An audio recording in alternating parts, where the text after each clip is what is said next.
Hello guys. So, welcome back again to my YouTube channel. So yun guys, bago natin simulan yung tutorial, make sure nakasubscribe ka, click the notification bell para updated yan sa mga tutorial natin guys. So guys, magandang maga, magandang tanghali, magandang hapon, magandang gabi, kung anong oras mo ito napapanood itong video to. Minsan na po sa gitna about naman po sa virus. Depende po sa inyo kung anong gamit po nyo, kung naka-Android phone kayo or tablet.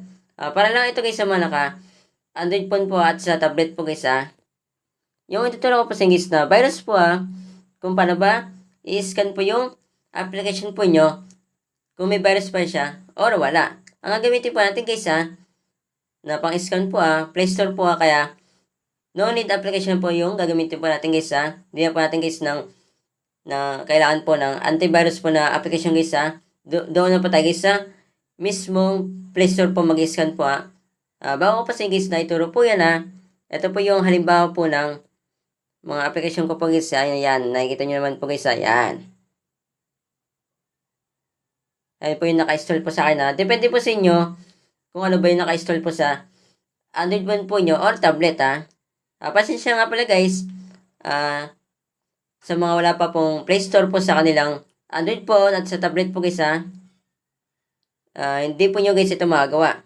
Suggest ko po sa inyo guys kung gusto nyo po talaga na i-scan po yung mga application po nyo kung may virus po kahit wala po kayong Play Store suggest ko po sa inyo guys kung meron po kayong extra na iba pang cellphone na Android phone or tablet ipasa po nyo guys yung application po na install po nyo guys para ma-check po nyo guys or meron kayo dyan guys na pamilya, magulang, best friend, classmate, pwede mo sa kanya guys na ipasa po guys yung na-install mo na application guys.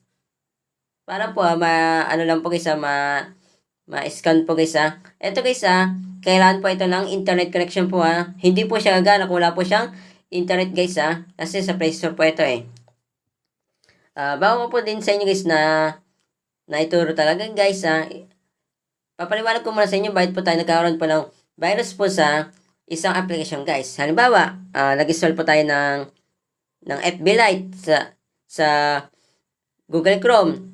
Sabi na natin guys na meron naman FB Lite po dun sa Play Store. Bakit po tayo magkakaroon ng virus po sa Chrome dun kahit na dun po tayo nag-download po ng FB Lite.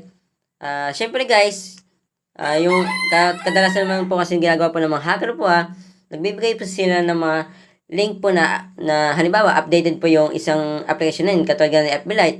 Syempre tayo ma-install po natin siya. Hindi po natin alam guys yung isang application na na-install po natin galing po sa Google Chrome or kung saan pang browser pwede na po tayo guys na ma-hack po yung account po natin. Kung di ma-hack yung account po natin yung mga bank account po natin guys or sisirain po nila guys yung gadgets po natin katulad po ng Android phone at yung tablet. Ito po yung APK na tinatawag guys yung nag-install po tayo ng mga application po sa mga browser. Pakita ko sa inyo guys yung APK. Yan.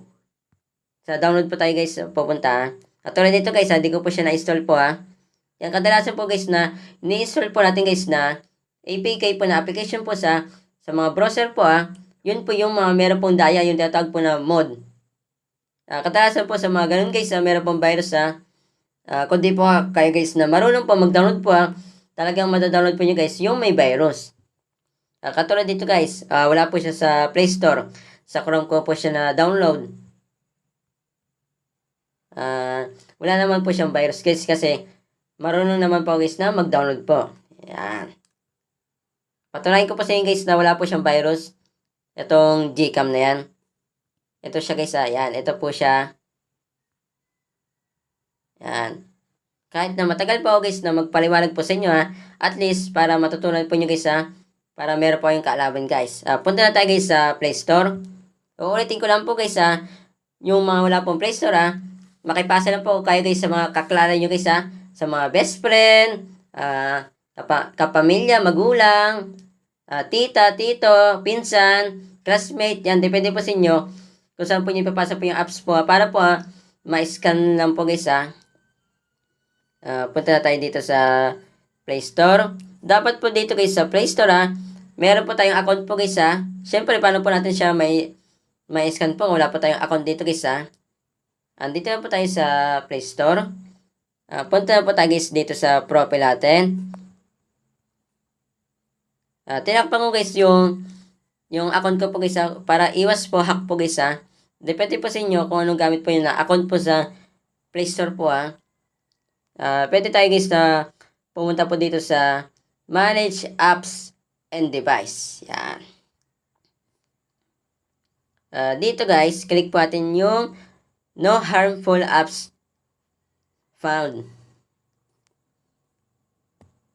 Para po ma-scan po kung may virus po yung na-install po natin guys or yung pinasa po sa atin. Malay mo, kahit na-install lang po nila guys sa Play Store yung apps na yun. Kahit na hindi nila na-install sa Google Chrome. Kung may virus naman yung Android phone nila or tablet, di mahawaan ka din guys, di ba? Click na natin guys yan. Itong No Harmful Apps Found. Play Protect Scan 44 minutes. Yan. Kaka-scan ko lang po kasi guys kanina Yan. Ayun po yung recently scan apps. Ayan 59 more daw. Malalaman dito guys kung ilan po yung apps po nyo Sa akin po 59 plus more. Scan na po natin. Yan guys, umiikot-ikot na po siya na scan niya na po guys. So, scanning in progress. Dito po malaman guys kung meron siyang virus o wala. Ayun guys, uminto na po yung bilog po niya. Nakalagay po dito No harmful apps. Ibig sabihin po wala pong virus po yung Android phone natin or tablet. Sa akin po wala pong virus po yung Android phone ko po Depende po sa inyo kung ano man yung na-detect guys.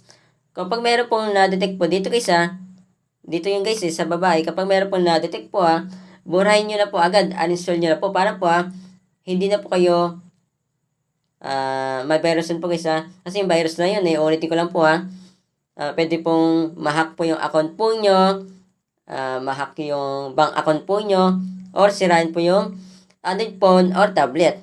Makinig po kayo sa akin guys kasi marami na po alam sa Android phone at sa tablet po guys punta tayo ulit dito guys. Ituturo ko po sa inyo shortcut dito sa arrow na yan. Meron din dito guys na shortcut. Back natin ulit. Punta tayo ulit guys dito sa profile natin. Yan. Tapos dito sa Play Protect. Ayun po yung shortcut po nyo guys. Hindi po natin guys na kailangan pumunta po dito guys tinuro ko lang po sa inyo guys para po alam po nyo kung saan pwede pang mag-scan po Yan. Scan natin ulit.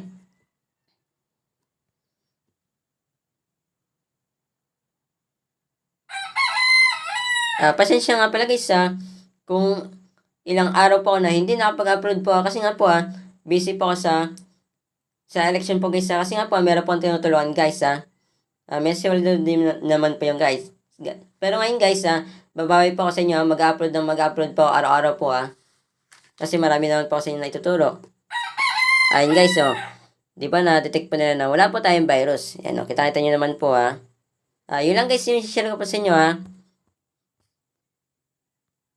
Paka-share po ito mismo video sa mga kakala nyo guys na mahilig na mag-download po ng apps po na galing po sa Google Chrome or mahilig po na makipasa po sa mga kakilala po nila guys kapag sinare nyo ito mismo video mas madami tayong natulong na tao. Yun lang po, masalamat po. God bless po. Ingat po kayo.